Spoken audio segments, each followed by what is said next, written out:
ఈశ్వరుడు అడుగుతాడు జీవుణ్ణి, నిన్నేళ్లు బ్రతికించాను, ఏది స్మరించావు చివర? ఆయన దగ్గర అబద్ధం ఎలా చెప్తావు? కుదరదు. ఇన్నేళ్లు బ్రతికావు, ఆఖరిన దేన్ని స్మరించావు? స్వామి నా పొలం గుర్తొచ్చింది, తిరియక్కువక. దానికి మనుష్య జన్మ ఎందుకురా? ఐశ్వర్యం గురించి ఆలోచించుకుంటూ కూర్చోడానికి వెళ్ళిపోమంటాడు. తిరియక్ అంటే భూమికి అడ్డంగా పుట్టి అడ్డంగా పెరుగుతుంది, ఇక కర్మాధికారం లేదు. మనుష్య జన్మ యొక్క గొప్పతనం ఏమిటో అప్పుడు తెలుస్తుంది. ఇది ఉంది, రామనామం చెప్పగలవు, ఇది ఉంది, గుళ్ళోకి వెళ్ళగలవు, ఇది ఉంది, ప్రవచనం వినగలవు, ఇది ఉంది, ఆవు పాలు పట్టుకెళ్ళి అభిషేకం చేస్తావు, ఇది ఉంది, ఈ చేత్తో ఇలా ఎవరికైనా పెడతావు. ఇది లేదు, ఏమీ చేయడానికి లేదు.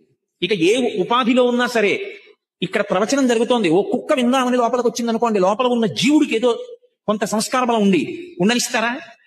బయటికి తోలేస్తారు కుక్కని. ఏ ఇతర ప్రాణి లోపలికి రావడానికి వీల్లేదు. ఒక్క మనుష్య ప్రాణి వింటున్నా వినకపోయినా వాడు వచ్చి కూర్చుంటే ఊరుకుంటాడు.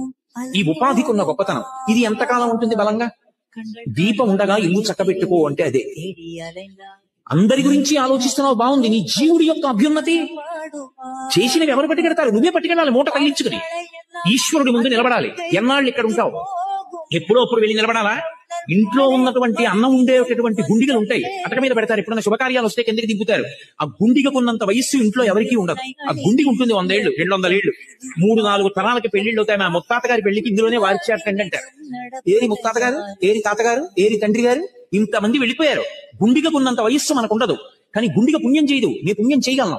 కోరి కోరి ధర్మమునందు అనురక్తి కలగకపోతే తర్వాత తిరియక్కుగా వెళ్ళిపోతావు.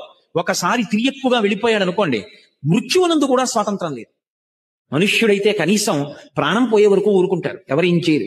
ప్రాణం పోయిన తర్వాత అంత్యేష్టి చేస్తే చేస్తారు. అసలు నే చనిపోయాక అన్నదాని గురించి ఆలోచించడం అనవసరం. అది ఆలోచించవలసిన వాడు కొడుకు, అంతగా కాకపోతే పక్కింటి వాడు, ఇంకా కాకపోతే మున్సిపాలిటీ వాళ్ళు తప్ప. అసలు అది నేను ఆలోచించవలసిన విషయం కాదు. నేను ఆలోచించవలసిన విషయం ఇందులో ఉండగా నేనేం చెయ్యాలి? వరకు చచ్చిపోయిన తర్వాత నా ఆలోచన ఎందుకు? అసలు ఇందులో ఉండగా ఏం చేస్తావు అడుగు. శాస్త్రం